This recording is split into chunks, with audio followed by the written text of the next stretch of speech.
Hey there, it's Erin again. I just was speaking and I'm recording it again because there was some issue with my audio. So, there is a lot going on in our country right now. It's November 6th, 2020. Not just our country, but in the world, some of which is affected by what's going on in our country. And many of you, and I know this because I've been talking to you or I've been observant.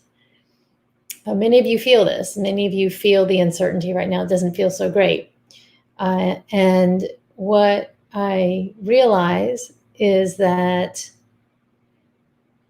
when we're in these times of uncertainty, we look towards people, news outlets, we look towards information, however you want to say that, things that feel like they're in alignment with us, things that we agree with or that would agree with us. And we tune out what we don't want to hear. We don't listen to the cable news station that doesn't agree with us. It doesn't, and this is left or right. Like this is not a political conversation I'm having here. And we look towards instead I want to get my information from, who agrees with me. The thing is that is often just as triggering as hearing the points of view that are not in alignment with your viewpoint. And we sometimes don't even realize it until or maybe we never realize it. We're just so caught up. So when we turn away and look for the evidence that what we believe is true, we look, for people who agree with us, or we go that other way. There is a lot of energy in being right, in wanting to be right, and making other people wrong. I certainly have my own opinions about things in the world. Then there's nothing wrong with that, in my opinion. There's no issue with having preferences and having points of view and perspectives. But how am I in my body as I hold that perspective and that point of view? Does it feel like, I don't like this? They're so wrong. They this, they that.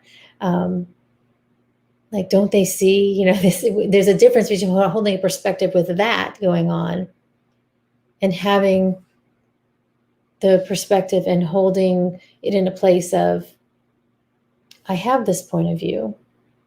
You have that point of view. That's it. Of course, there's the perspective that when we have these different points of view, that there's an effect on our lives with it. And that is, that's for another conversation. But for right now, I wonder if this might be what's happening to you. You are looking towards or talking to people who are aligned with you, and it is not making you feel any better. It's not allowing you to feel more ease and calm. So sometimes people, when they realize like, oh, actually, I'm not feeling any better by staying in this, they will shut down and shut out. And that can be a strategy that works. If you'd like to shift that and to be able to stay present in the midst of the things, the bombs that are happening, the hurricanes and all of that, there are techniques to get there. There are tricks, and you probably know many of them. But it can be helpful when you recognize that you just really don't like that point of view. You don't like what's happening. You don't like the choice of that person. You hate it, maybe. Maybe you'd even say those words. And you recognize that having that perspective has a cost to it. You create a lot of tension in your body as you put a lot of mental focus on not liking something, hating something, working hard even to change it. Now, there's nothing wrong with activism. I mean, the presence in activism is an awesome thing. It can get a lot of stuff done. Probably shouldn't have used the word activism, just whatever, and working towards your goal. It can be done in ways that cost you, and it can be in ways that don't, done in ways that don't. So how to handle it when you are aware that someone doesn't share your point of view, or even you're just watching it and it's someone, that you don't even know, the news or whatever. There's a whole group of people who don't share your point of view, and it just makes you feel very tight inside. And for many people, their anxiety is up quite high right now. And still others have just shut the whole thing down. They're not paying attention at all, like just need to know basis. And that's fine too. Well, what is the energy that you're bringing to that as well? Are you shutting down because of overwhelm? I just can't handle it. Like this is, or are you able to stay present? This is what now is. They have that point of view. I have my point of view. When you can have practice experiencing that even just a little bit, it's not as painful to be in these places of differing opinions. So to cultivate that ability to be okay, not take personally that someone doesn't, or whole groups of people, half the country doesn't agree with you maybe. How can you do that and not make them wrong and you right? Spending a lot of emotional energy in that space. I would invite you to see if you can, for 3 seconds, for 5 seconds, for 10 minutes, 5 minutes, to appreciate the humanity, the essence of that other person. And so, because I've had a lot of conversations with a lot of different people, I hear there's no humanity in that person, or that person, like, they think this and they want to do this and that. So I get that. Like, they don't deserve my compassion. I'm not there yet. I'm not there yet. When I speak about this kind of fierce grace, this grace that transcends what that person is doing and saying now on one level. But can you, for 5 seconds, consider just that person's humanity? That person was once a small child. That person was once a tiny baby that came into this world with, just their body. And then, just like you, they had a series of experiences that shaped their points of view.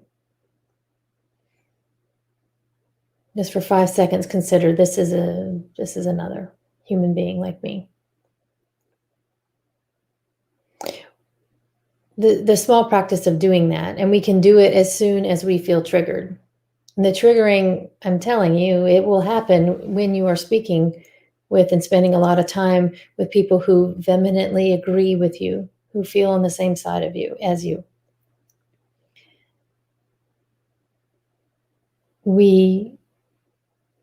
Eckhart Tolle calls it the pain body. Most of you know that I've been following and studying his writing for a long time. Makes a lot of sense, this idea of pain body. But that is basically what it feels like when we get triggered, this place in us where our anxiety comes up, where we become very unsure. There's a lot of uncertainty, and we are not comfortable with it. So the anxiety, often, the anger comes up, the sadness, whatever, feeling sorry for. So as soon as you notice that you've been triggered, whether it's by your own thoughts, by something that's happened, or by something that's happened outside in the world, just noticing that is powerful. Choosing not to blame other people for you being triggered or your pain body being activated, whatever it is ultimately more empowering than blaming. your feelings on the actions and beliefs of other people. And I get it. This is hard. This is hard. So I encourage you to listen less to things that trigger you, whether you agree with them or not. Listen less to things that don't bring you joy. It's possible to listen to current events and things and stay centered. This is what's happening. And you can even notice, oh, I really don't like that.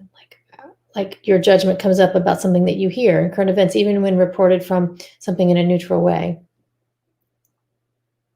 And then decide to come back. I have that point of view. Isn't it interesting that I have that point of view? Isn't it interesting that they have that point of view? I'm wondering what led to that. I'm wondering what led to my own point of view. You come with curiosity, it loosens it up a little bit, or sometimes a lot. So ultimately, these are practices. We practice doing this a little bit here, a little bit there. Practicing compassion in the moment. Practicing having grace, letting something go. It doesn't mean that you don't take action, but how will you be when you take action with something, when you respond? I certainly have my opinions. I can't remember if I said that in this broadcast or the other one, but I certainly have my points of view, and I take action on them. And there's been a shift for me because that action is taken from a place of presence rather than reaction or resistance or anger.